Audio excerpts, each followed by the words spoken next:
Hello guys, welcome to my channel Atining Vlog. Ayan, ang ating upload ngayon ay magbibilang tayo ng ating savings sa ating 6-month savings. Kasi last year, ang ating savings ay hindi natin naayos ang ating nag-start tayo ng September lang kasi kaya hindi tayo nagbibilang ng January. Ayan, meron tayong jar bank ulit at napupuno na po siya kaya need na natin bibilangin. Ayan, samahan nyo ako sa ating savings, jar bank savings. Yan, sa jar lang muna ang ating savings ngayon kasi ganun talaga. Yan ay barya-baryang kinikita natin araw-araw. Yung bang sinasabing na pag may isinuksok may narudukot, kaya ganun.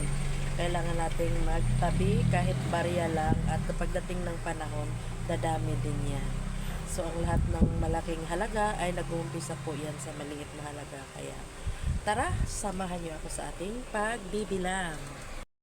Ang ating jar bank medyo puno siya kaysa dati. At yan po, ang laman po niyan ay puro 20 pesos. Mayroon man sigurong nahalo siyang mangilan-ngilan na tens kasi minsan nilalagyan ng anak ko ng pets.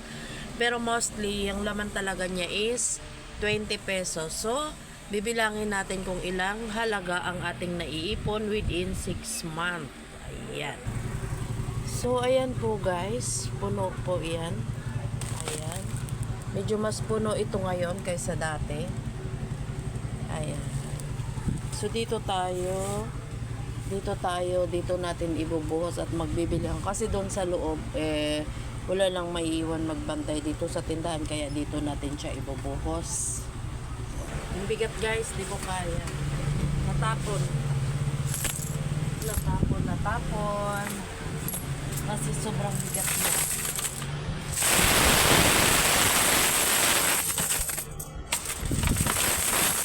Wala kasi yung anak kong lalaki nasa school, kaya nagbubuhos.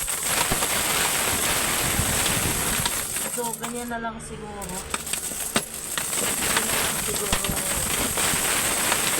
Ibubuhos lahat.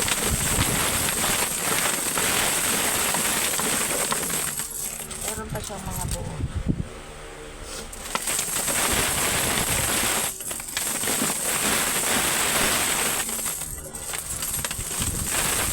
Bigat talaga. Ay!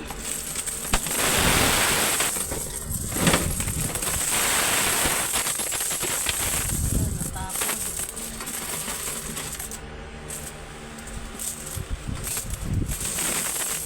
So, ganyan na lang. Hindi ko kaya, ang bigat eh. Sobrang bigat.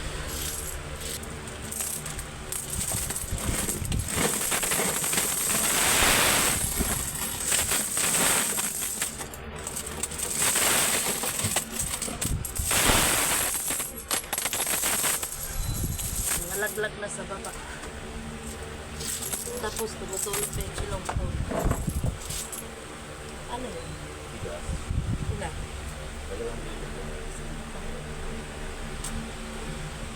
Alin dyan? Ayan po. So yan po yung ating bibilangin ngayon guys. Ayan. Hindi natin alam kung kailan tayo matatapos yan. Ngayon ay 8 AM.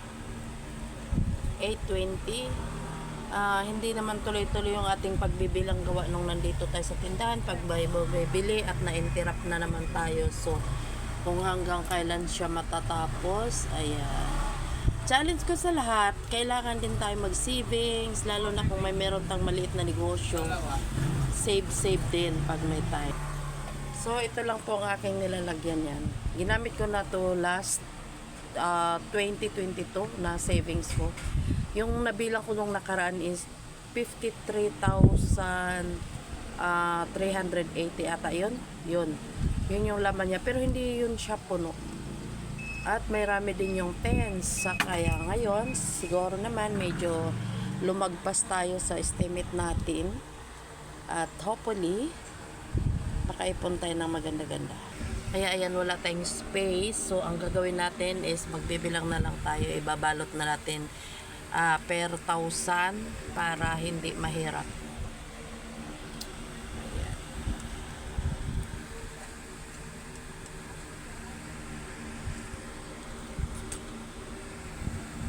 So, hindi kasi natin kailangan dagdagan pa yung ating lalagyanan kasi baka ano na tayo na iniipon natin yung barya. So, kaya limited lang tayo nag-ipon ng barya at pakawalan na rin natin para magamit na rin sa iba ang mga baryang ito na nakakulong sa jar. Ayan, jar. So, itong mga buo na to, kaya ko nilalagay to ditong buo. Ano to? Mga points ko to, na-redeem kong points at nilalagay ko dito. O, diba? Mga points natin dyan. Ipunin nyo lang at magiging pera din yan. So, ayan guys, nakapagbilang na po tayo ng iilan. Ayan. At ang kapal pa ng ating bibilangin. So, ang gagawin natin, ibabalit muna natin to isa-isa per 2,000 per balot para mas mabilis.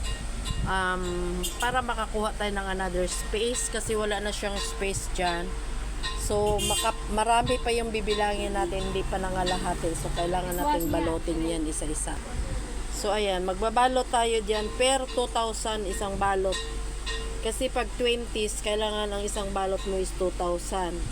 Kung hundreds, ang balot mo dyan is by tens is 1,000. So, yan po ay 20. So, kailangan ang isang balot is 2,000. So, ayun, makapal pa ang bibilangin natin. Wala kasing space para magbilang pa na ulit. So, kailangan natin, ibabalot na natin yan para madali lang. So, ayan guys, hindi pa rin tayo tapos magbilang. Iniwalay natin yung tins. At ito yung nabilang na, bawat isang ganito is 2,000. Ayan. At saka marami pa po siyang bibilangin. Ayan.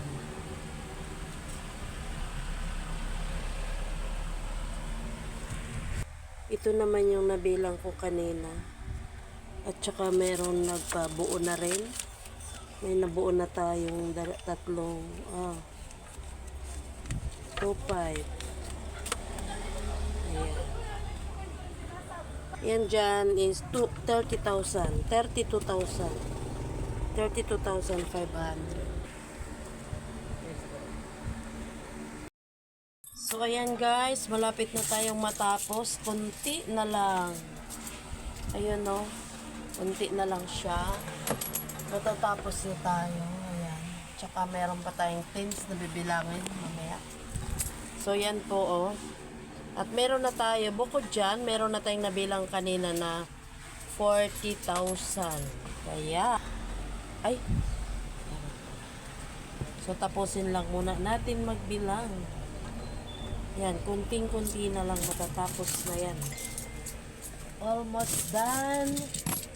Hindi rin biro magbilang guys kasi syempre, isa-isahin mo talaga yun at make sure mo talaga na kompleto yung bilang mo. Okay, ganyan na.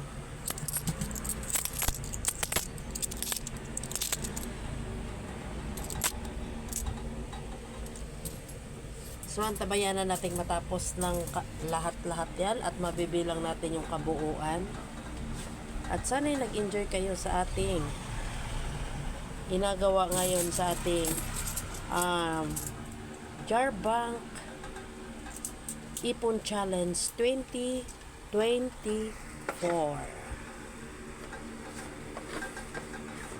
Pagka yan ay nasagi, mag-ulit talaga tayo.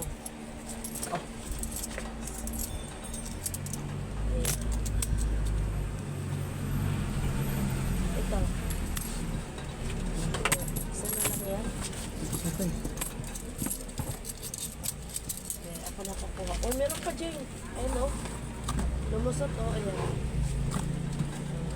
Baka may lumusot pa dyan. Para ito naman mamaya ating bibilangin. Pero konti lang yung ano natin, yung 10s, yung 20s talaga ang madami. Kasi meron na siya dito o. 40k yan. Meron. Babalot na natin siya pero 2,000 para hindi mahirap magbilang. Ay, dalawa lang.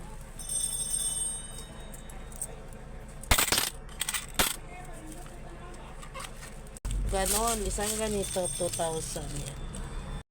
Lang natin yung ating pagbibilang guys kasi kung saan saan napunta na yung nagbibilang.